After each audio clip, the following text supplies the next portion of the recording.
D4G Champions League Episode 8. Diving in.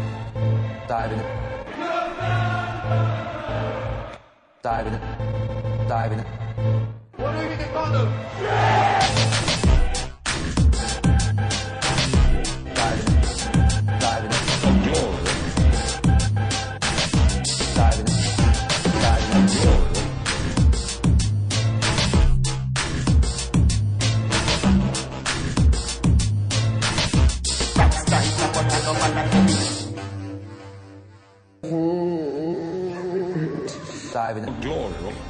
What up, my D4G stars?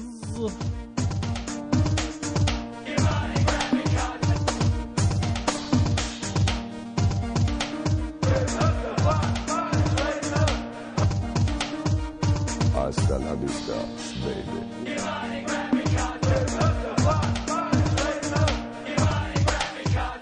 Hasta la vista, baby. Yeah. Welcome back. Diving for Glory, Champions League episode number 8. That is the second round of the second episode for the first half of the round of 16 knockout Champions League. Sir Solomon picked up a knock in training and will not be available today for selection, so I'm riding solo. Man, bear with me. We run through this. We only talking 4 games as it is. Don't forget, Diving for Glory post every Monday. That's our regular episode, and every Thursday after Champions League. So this is 2 weeks until the next Champions League episode. I believe we run it back on the March 5th and March 6th. So the episode will be on the 7th. With all that being said, man, don't forget to check us on iTunes, YouTube, and divingforglory.com. Make sure you hit us on Twitter and Facebook at Diving for Glory. With all that, just a cup, boots, lace, jersey, tuck, Diving for Glory.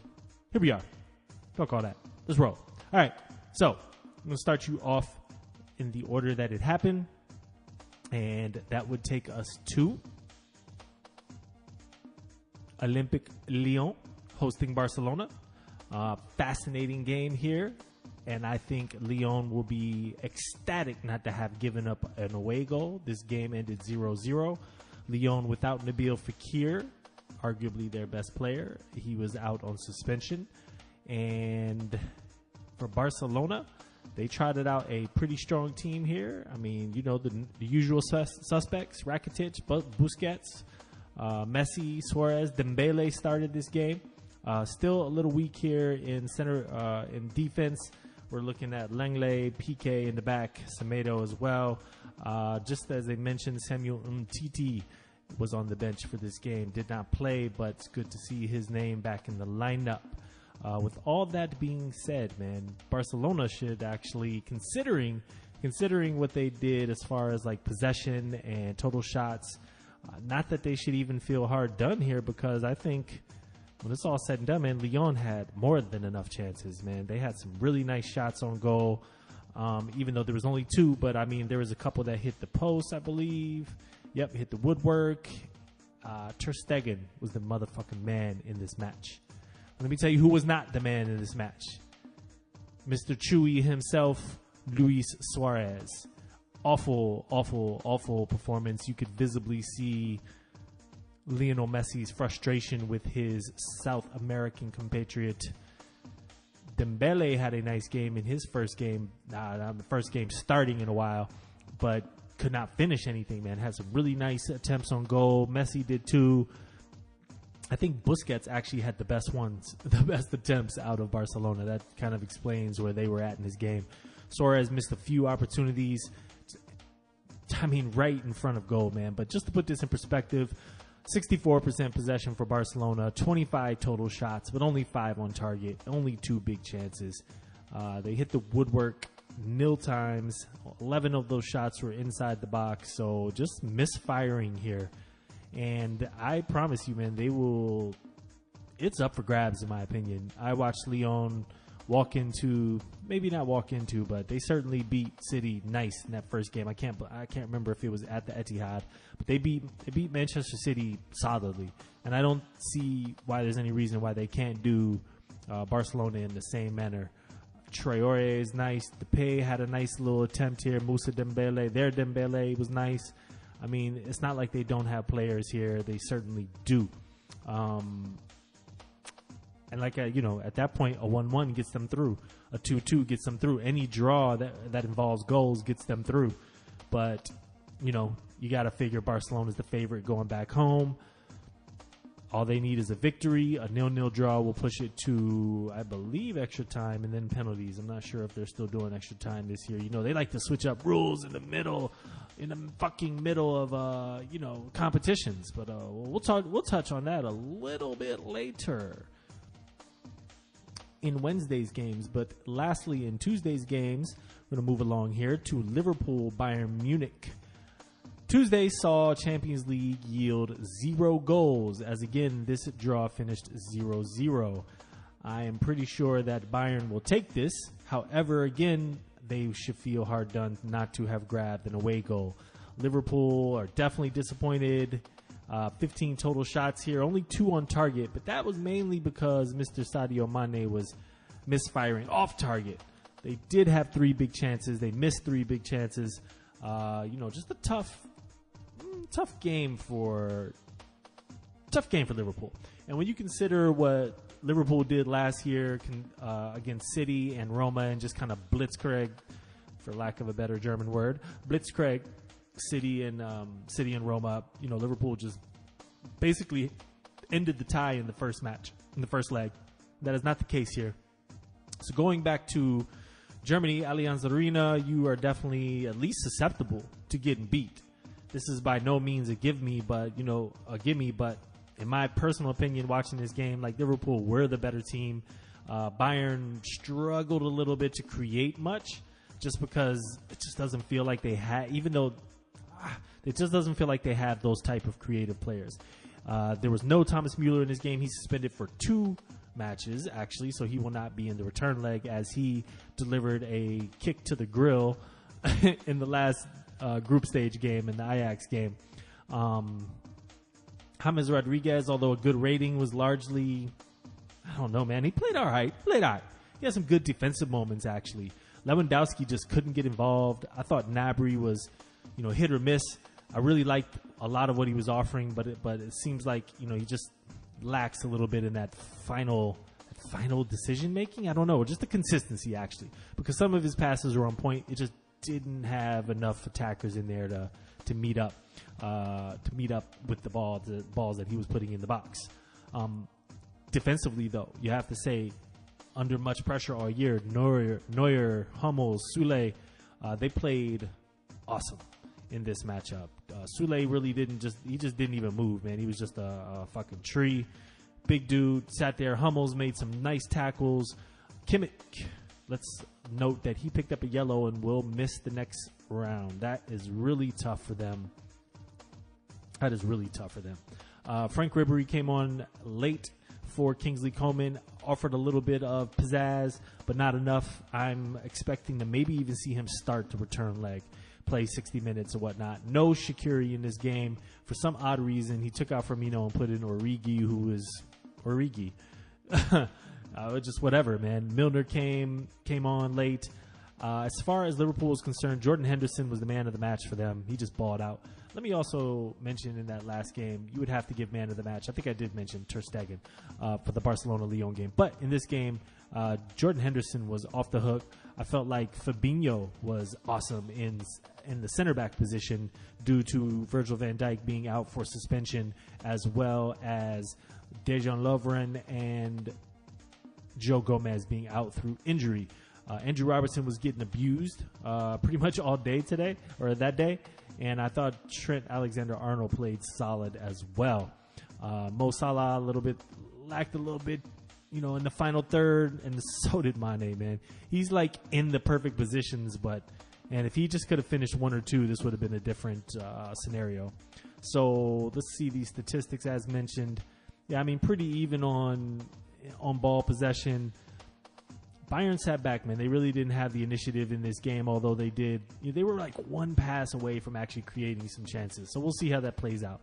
Again, a trip to the Allianz Arena is never a walk in the park. I would still favor Liverpool just on run of play, and I just think they're a stronger team. So, moving along, boy, there was enough goals on Wednesday to make up for Tuesday's drought, and we will get you started with Atletico Madrid hosting Juventus. And Atletico feeling like, hey, man, Ronaldo's over there. Nah, bruh. This ain't Real Madrid. You know, y'all bow down, bend over, do whatever y'all do when y'all play against them. But let me tell you, they brought it for Juventus. They fucking brought it. Diego Costa was fiery in this game. They were physical. You could tell all these games were intense, I must say. Like, all these games were chippy. You could tell it's get knockout round latter stages of the year. Diego Godin, Jimenez, the center backs are responsible for both goals in Atleti's 2-0 victory. Griezmann had one off the woodwork. Who else in here? Diego Costa had a penalty given and then called back through VAR. Even Morata came on late, scored a goal, and had it pulled back on VAR. Let me just say, and there's nobody here to argue with me today, I do not fuck with VAR. I just don't care if you get even egregious calls correct. I don't care. I hate the stoppage in play. Part of the allure for football for me as an American after watching American sports for so long was the constant play. I struggled with it at first, but I came to love it. Like, I love to see the ball keep moving. You know, very, very rarely do you get the injuries, the injuries that, drag on or whatnot. But, when you're sitting there and the fans are whistling, like, it was tough. And, something in real time versus what it looks like in slow motion, it's like, it's hard to call that. So the Morata goal in particular, beautiful header. But he barely touched Chiellini, and Chiellini dove to the ground, in my opinion. And they'll say that was obvious, and the VAR ref had a closer look or a different angle, and I saw the angle he saw. But man, dude, whatever. He beat the man to the ball. That's a goal, in my opinion. The Diego Costa one was kind of iffy too, because it was definitely outside of the box, so I don't mind them not giving the penalty. But damn, it almost looked like simulation. Dude clicked his feet, granted. He took 2 more steps and got in the box and then decided to go to ground. So, again, VAR doing weird things here late in the game. So with all that being said, Jimenez gets a goal off of a set piece shortly after the Morata goal got pulled back, and Bonucci took a pinky to the eye or something. But there again, they were calling for VAR. I don't even think VAR reviewed that one. But that's a goal. 1-0, 1-0 at home. The fucking crowd at the Wanda Metropolitano was cranking for this game. And it all gets turned around again after Diego Godin finished, man, a lovely, again, like another scramble off a former attempt. I can't remember if it was a set piece, but the finish was beautiful. Even Ronaldo turned around like, fucking Godin did that? Nice goal, 2-0. Later in the game, Juventus even have a chance to pull it back. They had a nice, in my opinion, wonderful defense by Griezmann. Granted, he left both feet. I don't know if that matters because he only got ball, in my opinion. But whatever. They get the free kick right outside of the box near the touchline, and Ronaldo gives it into Bentancur, who rockets it right at Oblak. Oblak definitely had a few nice saves in his game. He saved one earlier from a Ronaldo free kick, which was a bullet. Szczesny had, even despite giving up 2 goals, Szczesny had played good, man. He had some nice saves in his game, but this was everything you expect, man, between an Italian team and a team like Atletico. It was chippy, it was physical, and man, that crowd. So you wonder, like, I don't. This is still a total toss-up to me. Even though Juventus did not get the away goal that they were looking for, still I feel like they're in it because it's difficult for Atleti to score. And I can easily see them going and losing 3-0 or even 2-0, and then we go into extra time, and then anything's possible. And it's fucking Ronaldo, so you just never know. So that's how it goes. And with all that being said, though, you got to like Atletico Madrid, man. Like 2-0 going to Juventus, all they got to do is hold it down. So you're going to be hard-pressed. You're going to have to produce Juventus to get these 2 goals, which is obviously something I think they can do. Makes for an interesting tie. Note that the Champions League final is being played at the Wanda Metropolitano. I would love to see Atleti. If it's not going to be my teams, man, I would love to see them go do it and do it at home. And I think that would be a significant advantage no matter who they played, even if it was Real Madrid, dare I say? I don't know. With all that being said, man, I got to give man of the match here to just the center back position. I don't give a fuck. Like Godin, Jimenez, like they D'd up. They got both goals. Like they were it. And again, I'm just this weird dude who I fuck with Costa. He was the most annoying thing that year that Atleti won the title against Barcelona, but you just begrudgingly have this respect for the fight and the grit and just the energy that he gives that team, that he feeds off the coach, that he feeds to the fans. Even Morata was hype. Come on, son. Mortuata. Fuck out of here. Yes, and of course, we save the best for last. Sergio Aguero, City champions. He got to cracking very early in this game. I don't know what the fuck I was doing, but whatever. Yeah, so he got it cracking real early in this game against Schalke. They are away to Schalke. There was a foul in midfield or some contact in midfield. Schalke player goes down, but the Schalke players played it out. At the end of the day, the Schalke goalie pulled it out, and Silva snuck him, and easy, quick delivery to Aguero, 1-0. Boom. Looks like it's going to be one of those City days. Even though that hasn't yielded the best results for City as of late, that is scoring early, that would actually prove to be the case in this one as well. With all that being said, they VAR'd that. This foul, 2 minutes before the goal even happened, they went back, they looked, they didn't call it. All right, goal stands, fine. And then here it comes. So Schalke get down there, they give a rocket into the, from outside the box. It hits Otamendi in the arm. Does it hit Otamendi in the arm? Absolutely. Is he trying to move his arm out of the way? Absolutely he is. This is a call that did not get called, by the way, originally. Because, of course, things happen fast. So when you see it in slow motion, you're like, man, he has a lot of time to move his arm. Oh, he just started moving his arm, but he's clearly moving his arm away. It's not in an unnatural position. He's trying to move it out. There's nothing deliberate about it. That's my personal opinion. They will tell you that his distance from the ball when it was hit is part of the deciding factor here.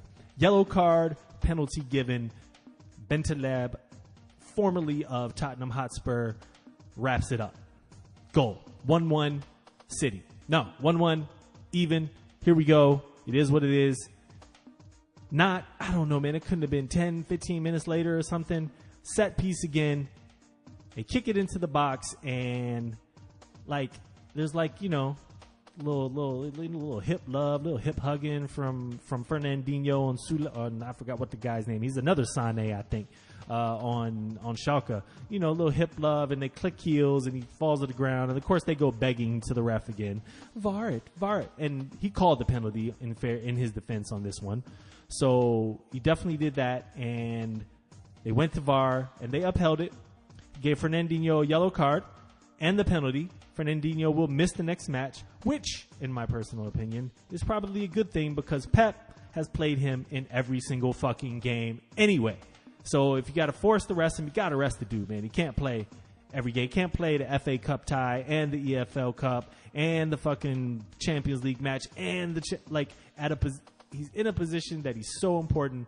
I find it really difficult to find what Pep's doing in that rotation. I understand how important he is, but you got to rotate there. Anyway, so he does not play the next game because of that. Bentaleb again, goal.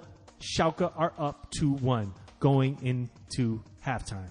So Schalke with the shaka. Damn, we're going to have this happen again. Monaco, Liverpool, what the hell? This every fucking year. But City, despite what people think, have some grit, some guile about them. And, you know, it got even dicier in the 68th minute when Otamendi, it's questionable. It's questionable. Is it a yellow card? It's a foul. Okay. Guaranteed foul. Is it a fucking yellow card? Don't know, bruh. I don't know. But of course I'm biased. Let's put that out there. I'm biased. Anyway, yellow card. That's his second for the game. Off. City down to 10 men with 20 minutes left. Brings on company, I believe. I can't tell you how. What's the word? I just feel good about company. I feel good, like I know that I should, babe. So he takes off David Silva, puts in Vincent Kompany because you got to have a center back. But Kompany's the man to me. Like, he's only going to give you 10 games. Like, that's what it is. Man, play the big matches, play the big moments, dude. Like, he's the leader, man. He's the commander back there. So he comes on, David Silva goes off, and for some reason, Schalke decide that, they feel guilty or something? I don't fucking know. But they did not press the issue like they should have. For playing most of the second half, a man down, City had 65% of possession. Come on, son. What you doing? What you doing, Schalke? With all that being said, Schalke is a mid-table team this year. Like, this isn't their best version. And City has two of their best players in recent years anyway, being Fernandinho and Leroy Sané. Oh, did I mention Leroy Sané? I did not. Why didn't I mention him? Because he didn't start, but he came on. And boy, did he come on for Sergio Aguero, who was largely ineffective after his goal. He came on. Schalke give away a cheap free kick, and this is about 10 yards out of the box, maybe 7-8 yards outside of the box, directly down the middle. And Sané fucking rifles the most curled ball you could, go. 2-2, no celebration, because that's his former team. I believe he's even a youth player from there. But I mean, rocket. Beautiful. This is 85th minute. So 85th minute, 2-2. Takes off De Bruyne, brings on Zinchenko. You got to feel like, especially me as a City fan, I'm like, I'll take 2-2. I'll take 2 away goals, considering that we gave up 2. Not even, because City is City, and they do what they do, and it was Pep, and so they're always looking, they're always going in. Ederson, off the save or whatever, he gets it, and he kicks it basically the whole entire length of the field to Raheem the Dream Sterling, who shoulders the guy off of him, takes a beautiful first touch. The goalie for Schalke has totally lost his marker, because I don't even think that he was ready for Raheem to come down with that much control. He slots it home. 90th minute. City go home. 3-2, 3 away goals, and the victory. Motherfucking right. My pockets looking kind of tight, and I'm stressed. Sir Solomon, let me get that vest. Yo. I can't even be. Pep said after the game, they're not ready for the latter stages, and he's right, because teams of high caliber are going to make them pay. Might even put 4 goals up on them. If you're out there getting red cards and giving away 2 PKs against a Juventus, an Atleti, a Liverpool, you are going to lose those games. Against Schalke, you can come up on top, but against those other teams, you're not. And, it just goes to the whole point of what we always say about Champions League. There's a lot of luck involved, a lot of luck in the draw, a lot of luck on certain plays. You've seen it play out year after year after year. There's always something questionable that gets a team through and gets them to the top. It's just how it's going to go in a competition like this. So City, 3 away goals. It's going to be hard-pressed for Schalke to come away. They would have to come away with a 2-0. They'd have to score more goals or get 3 goals in Manchester. That's going to be tough. Either a 2-goal difference in a win, so they'd have to win 3-1 or, 2-0. That's going to be hard. But, crazier things have happened. You watched Champions League last year. Who knows? Citizens!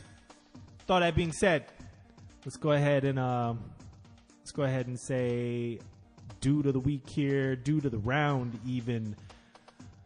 Ooh, man, that's a tough one. Part of me wants to air. I'm somewhere between Jan Vertonghen Ter Stegen, and one of the center backs for Atleti. Whew. Somewhere, I don't know. You choose. One of them dudes. I like Vertonghen. And fuck it. Vertonghen gets the man of the round. That's the dude, man. A goal, an assist, and a 3-0 drubbing of, supposedly potent Dortmund. He's playing out of position. He's playing well out of position. Nice goal too. But goal of the round has to go to Sané.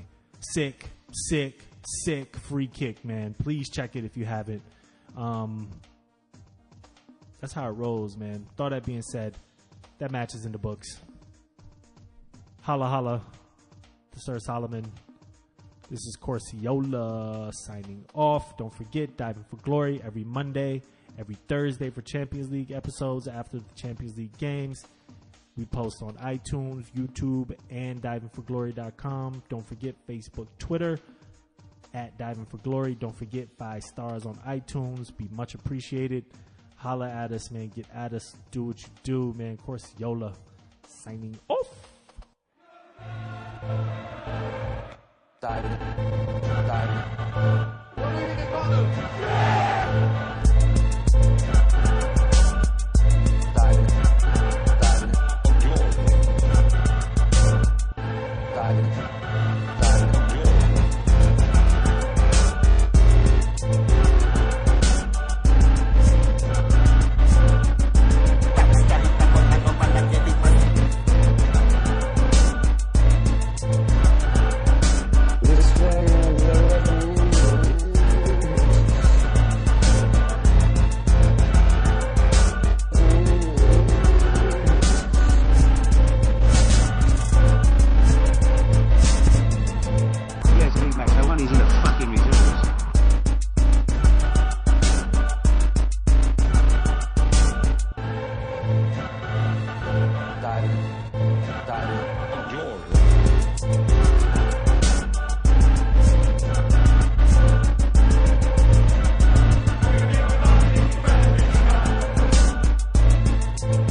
There's nothing more to say. Diving. Glory.